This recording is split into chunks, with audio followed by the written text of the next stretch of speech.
Le souffle de la mer et des plages désertes, balayées par le vent de l'histoire. Sans touristes français, ni vétérans américains. Voilà la Normandie d'aujourd'hui, confinée. Celle que ne goûte pas du tout Emmanuel Durand. Son hôtel-restaurant est figé depuis le 14 mars. Toute mon équipe est partie du jour au lendemain. On a tout laissé comme c'est, parce que de toute façon, il va falloir tout nettoyer, il va falloir tout reprendre quand on va décider de reprendre. En quelques semaines, 8000 repas au restaurant et 4000 nuitées réservées pour 2020 sont tombées à l'eau. Tout annulé. Il n'y a plus un couvert, il n'y a plus une chambre, il n'y a plus rien. On redémarre à zéro. Donc, compliqué. D'ores et déjà, l'établissement, plus que centenaire, a perdu 1,5 million d'euros de chiffre d'affaires. Pourra-t-il rouvrir cette année?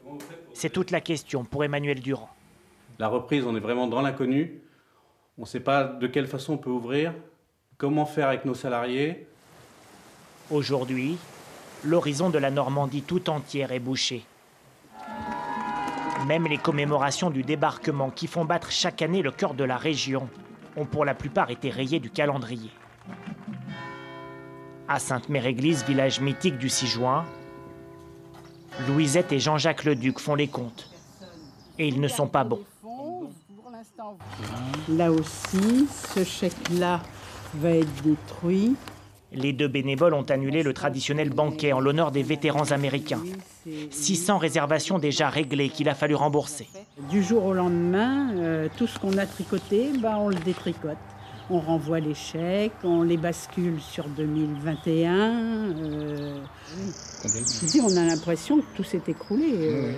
Qu'est-ce qu'on fait Ce banquet, c'est un moment d'échange qui n'aura pas lieu et des milliers d'euros de recettes qui s'envolent pour l'association.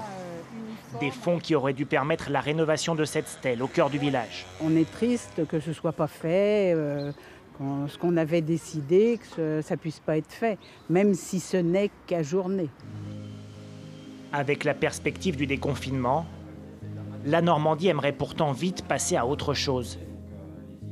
À Bayeux, au musée d'art de la ville, on se prépare déjà à recevoir du public. De toute façon, on a prévu un plexiglas ici qui protégera le public.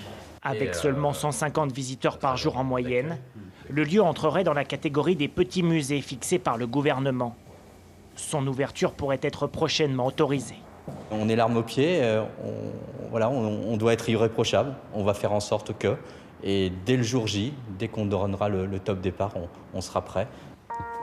Rouvrir les musées et les commerces cadenassés. Tenter de reprendre une vie normale, mais dans quelles conditions? À Romanche, 500 habitants et 40 restaurants fermés, le nouveau maire est en colère.